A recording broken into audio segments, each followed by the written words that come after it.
Alors, je vais écourter rapidement, je vais aller aux points principaux et puis on vous redéveloppera tout ça dans un second temps la semaine prochaine. Mais globalement, qu'est-ce qu'un fascia? C'est un réseau structuré pour une adaptabilité en continu. Donc, ça ne se voit pas très bien, mais comme disait Patrice, c'est un tissu conjonctif. Dans un tissu conjonctif, nous avons des cellules, des fibres et une substance fondamentale. Ces trois aspects-là vous permettent les caractéristiques du tissu conjonctif, métabolique pour les cellules, mécanique pour les fibres avec le collagène et l'élastine, et tout ce qui est viscosité et plasticité pour la substance fondamentale. Et donc, une fois que vous avez décrit ça, qu'est-ce que c'est un fascia? C'est un tissu conjonctif qu'on dit propre, qui est dense et régulier, ce qui veut dire que vos fibres de collagène vont avoir une structuration particulière pour donner l'aspect que Patrice vous a montré. Donc, dans les fibres de collagène que l'on appelle parallèles les unes aux autres, vous avez les ligaments, les tendons et les aponevroses. Ça, ce sont des fascias. Autre type de fascia, vous avez les fascias aponevrotiques et les fascias épimésiaux qui sont organisés en couches. Donc, un fascia, c'est l'ensemble des tissus de votre corps en incluant les os. Et les os, qu'est-ce que c'est? C'est du tissu conjonctif hyper dense dans lequel vous avez vos cellules, vos chondrocytes, qui ont créé votre système osseux. Mais tout est lié et ensemble. Donc vous ne différenciez pas l'os du ligament, du muscle. Alors, comment c'est créé ça? Tout ça, c'est mélangé parce que ça vient de la même origine embryologique, qui est l'hypomère, le petit truc orange en dessous de votre somite, à ce niveau-là. Et donc ça va différencier les cellules nerveuses, les cellules vasculaires, les cellules musculaires, tout votre système musculo-squelettique. Ce qui explique après toute l'anatomie et tout le système fonctionnel du fascia. Alors, on va classer, je vous ai montré une classification par type de fibre, en couche ou en fibre de collagène parallèle. Et là-dedans, vous avez les fascias qu'on dit superficiels et les fascias profonds. Ce que vous ai cité tout à l'heure dans le tissu conjonctif propre dense, c'était un fascia profond. Mais on a aussi un fascia superficiel. Le fascia superficiel, si vous arrivez un peu à voir, c'est la couche du milieu. En haut, vous avez la peau, au milieu, vous avez les fascias superficiels, en dessous, vous avez les fascias profonds et en dessous, vous avez le muscle. Et du coup, le fascia superficiel, il est interconnectés au-dessus et en dessous grâce à des systèmes qu'on appelle des rétinaculums, donc là qui sont perpendiculaires et là qui sont en biais, et l'espace qui est entre ces rétinaculums, on a les tissus adipeux superficiels à ce niveau-là et profonds. Donc ça c'est votre fascia superficiel, je vous dirai après à quoi il sert, et vous avez vos fascias profonds, dont notamment les fascias aponeurovrotiques, donc au niveau des membres, au niveau thoracolombaire et au niveau de l'abdomen, la gaine des muscles droits de l'abdomen. Et tout ce qui est des fascias propres du muscle, qu'on appelle fascias épimésiaux, au niveau des muscles et des membres, et au niveau des fascias du tronc. Donc ça, c'est des classifications très anatomiques qui ont été faites par Carla Stecco lorsqu'elle a fait ses dissections. Et en fait, à quoi sert un fascia? Donc là, sur la partie du superficiel, ça permet une connexion des systèmes entre eux. On va avoir la connexion de l'hypoderme au derme. C'est ce qui a créé le succès d'Homo sapiens, comme l'a dit Patrice, parce que qu'est-ce que ça permet, cette interconnexion? C'est de supporter l'ensemble des terminaisons nerveuses et des glandes, et notamment les glandes sébacées, qui vous permettent la transpiration par la peau. Et si vous avez une transpiration par la peau, vous avez un système de refroidissement lorsque vous êtes en endurance, qui vous permet de garder votre température corporelle, contrairement par exemple au chien qui lui transpire par la bouche. Et donc sur le système d'endurance dans la course, il sera moins performant. C'est ce qui explique aussi notre succès à ce niveau-là, dans l'endurance. Et ça supporte, donc, comme je vous disais, les terminaisons nerveuses, ce qui vous permet d'avoir toute votre proprioception, que ça soit la proprioception du tissu, des articulations ou du muscle. Et ça vous permet aussi la transmission de vos forces. Donc là, vous avez un fascia, les rétinaculums entre votre muscle et votre fascia profond. Donc vous voyez que les rétinaculums, ils sont en 3D et ils peuvent même être répartis sous forme de fractales. Donc pour faire simple, là vous avez votre rétinaculum ici, et lorsque vous avez votre peau qui va se mobiliser par rapport à votre muscle, vous allez avoir vos amplitudes articulaires. Donc c'est ça votre transmission de force. Vous fermez votre main. Qu'est-ce qui fait que vous avez toute votre amplitude au niveau de vos métatarses et de vos ippés? Parce que votre peau du dos de votre main ici, elle est extensible. Parce que vous avez ce système-là très dissocié qui vous permet le glissement de la peau par rapport au fascia superficiel et le fascia superficiel par rapport à votre fascia profond. Et ça vous transmet les forces. Et vous avez la paume de votre main, là, vous avez beaucoup moins de plis de peau. Pourquoi? Parce qu'au niveau évolutif, on a moins l'espace avec l'ensemble de ces rétinaculums. Du coup, vous avez des adhérences physiologiques, on va dire ça comme ça, qui vous permettent de pouvoir faire vos préhensions ou de pouvoir marcher au niveau de la plante des pieds sans glisser comme une savonnette. Donc, vous avez une transmission de force qui est permise soit par des plans de glissement plus ou moins adhérents ou plus ou moins fluides, ça dépend dans quel sens vous voyez les choses, et ça vous permet votre adaptabilité du corps. Donc ça, c'était par rapport au fascia superficiel sur le fascia profond. Vous avez votre fascia superficiel qui soutient tout votre système vasculo-nerveux, comme le disait Patrice, et qui le protège notamment.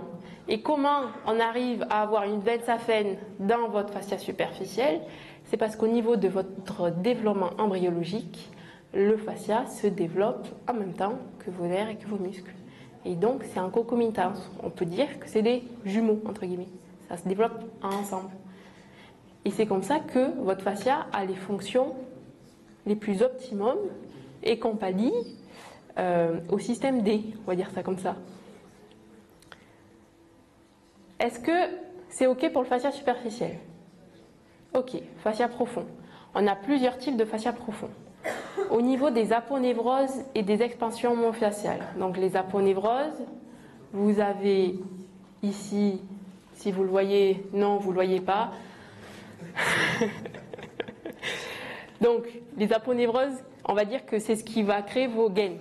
Donc vous avez la partie, au niveau de votre bras, vous avez les gaines antérieures et vous avez les gaines postérieures. En antérieur, que vous avez vos muscles fléchisseurs. En postérieur, qu'est-ce que vous avez? Vous avez vos muscles extenseurs. Et les aponevroses et les extensions myofasciales, c'est par exemple au niveau du biceps, votre extension myofasciale du muscle biceps sur les muscles de l'avant-bras. Et donc ça vous permet quoi? Ça vous permet la résistance à la traction lorsque vous avez une mise en charge dans plusieurs axes, multi-axial. Ça vous permet d'avoir un travail en parallèle avec les muscles sous-jacents et de coordonner l'ensemble de vos mouvements dans un mouvement qui est polyarticulaire. C'est comme ça que si vous avez une flexion au niveau de la gléno-humérale, en concordance, ça va entraîner votre flexion du coude et par effet parallèle, vous allez arriver à une flexion du poignet, une flexion des doigts. C'est comme ça que tout est coordonné. Et après, au niveau du tronc, vos fascias fonctionnent comme des tendons plats qui transmettent les tensions. C'est comme ça que vous avez votre muscle oblique externe qui se contracte, en passant par le tendon plat qui le relie au muscle oblique interne, vous allez pouvoir avoir l'ensemble de la rotation du bassin par rapport au thorax. C'est pas juste le muscle qui se contracte qui fait tout, c'est la transmission des forces et la transmission des contractions qui permet d'avoir un système optimum avec un minimum d'énergie. C'est un gros résumé, hein. Après on développera plus tard. Et après, donc on a fait les aponevroses et les expansions myofasciales, et on revient sur le poignet parce que c'est ce qui l'illustre le plus. C'est tous les rétinaculums. Donc vous avez les rétinaculums des extenseurs, les rétinaculums des fléchisseurs, etc. etc. Qu'est-ce que c'est ça? C'est des expansions du fascia profond qui va être beaucoup plus épaissi avec une formation particulière circulaire qui va permettre votre proprioception articulaire. Où est-ce qu'en est votre articulation dans l'espace? Vous faites une flexion du poignet. Vous avez vos organes tendineux de Golgi au niveau de vos tendons qui vous disent ok, bah là je suis étiré, je fais une flexion. Mais il n'y a pas que ça. Vous avez vos synoviales avec vos organes synoviaux qui vous disent ok, ben là ma membrane synoviale elle est tendue de ce côté, relâchée de l'autre, donc je suppose que je suis en flexion. Mais il n'y a pas que ça. Il y a vos rétinaculums qui permettent de dire exactement, avec l'association de tous les autres, où est-ce que vous êtes dans l'espace. Donc, pour résumer, vos fascias, vos différents fascias, permettent de savoir où vous êtes dans l'espace. Et encore plus avec vos fascias épimysiaux. Donc, vous ne voyez pas non plus, mais vous avez vos aponevroses. Après, vous avez votre fibre musculaire. Et donc, vous avez votre fascia épimésiale qui entoure vos fibres musculaires entre l'aponévrose et votre muscle, entre guillemets. C'est le petit truc tout fin, mais que ça ne se voit pas, là, tout fin, tout un peu blanc. Je ne sais pas si vous voyez, à ce niveau-là. Au milieu. Là où il y a le petit carré rouge, en fait, il y a en transparence, vous avez un peu quelque chose de coloré blanc, et ça, c'est votre fascia épimésiale. Et donc, qu'est-ce qu'il permet, lui aussi? Il permet la proprioception et la coordination de tout votre fibre musculaire par rapport aux différents faisceaux neuromusculaires qui vont être activés. Alors, voilà, ça, là, en transparence, c'est votre fascia épimésiale. Il va permettre de coordonner chaque fibre, chaque faisceau neuromusculaire ensemble lorsque votre muscle en entier va se contracter. Parce que sinon, ça fait quoi? Vous avez votre information au niveau du nerf qui va arriver dans votre muscle, chaque fibre qui se contracte par rapport à l'information, mais qui vous dit que votre information, elle arrive toute pour tous les faisceaux neuromusculaires en même temps. Pas garanti. Et donc, vous avez votre fascia épimésiale qui permet de coordonner tout ça. Et en plus de savoir où est-ce que vous en êtes. Proprioception. Et en plus, là, vous avez votre tendon, c'est un fascia, communique avec votre épimésione, qui communique avec votre aponévrose, qui communique avec ce qu'il y a juste après.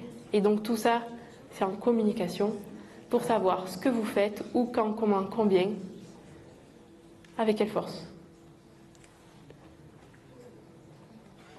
Et donc, ce que je vous explique, en fait, c'est le modèle de tenségrité. Vous avez tout qui est interconnecté, du bout des doigts, au bout des oreilles, au bout des orteils.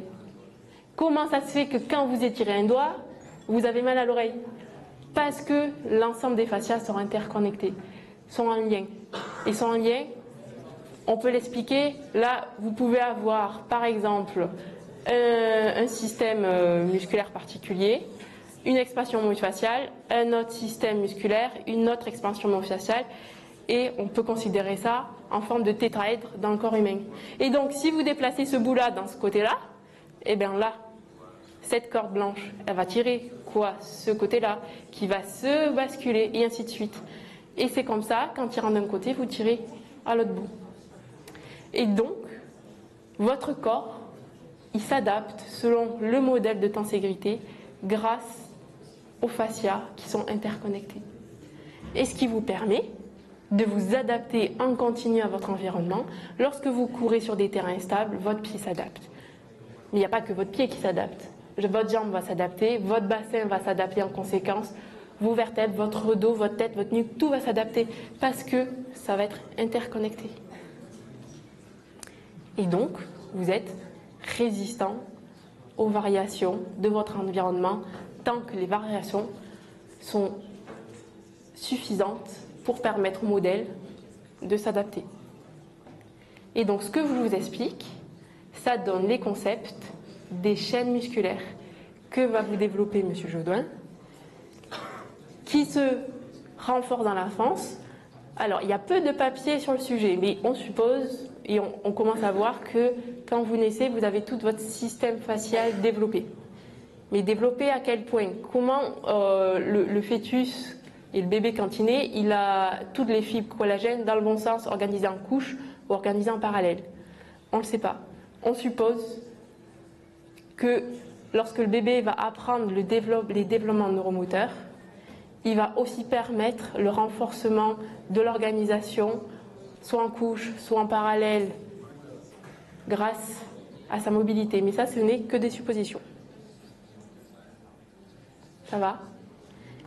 Et donc, pour conclure, du coup, votre fascia, il permet la communication de l'ensemble de votre corps. Il est partout. Et il interagit selon le modèle de tenségrité. Du coup, comme tout est interconnecté dans le corps humain, vous avez une communication permanente qui vous permet la robustesse du corps aux aléas. Ça, c'est ma conclusion. On peut en discuter, on peut en débattre. Merci à vous.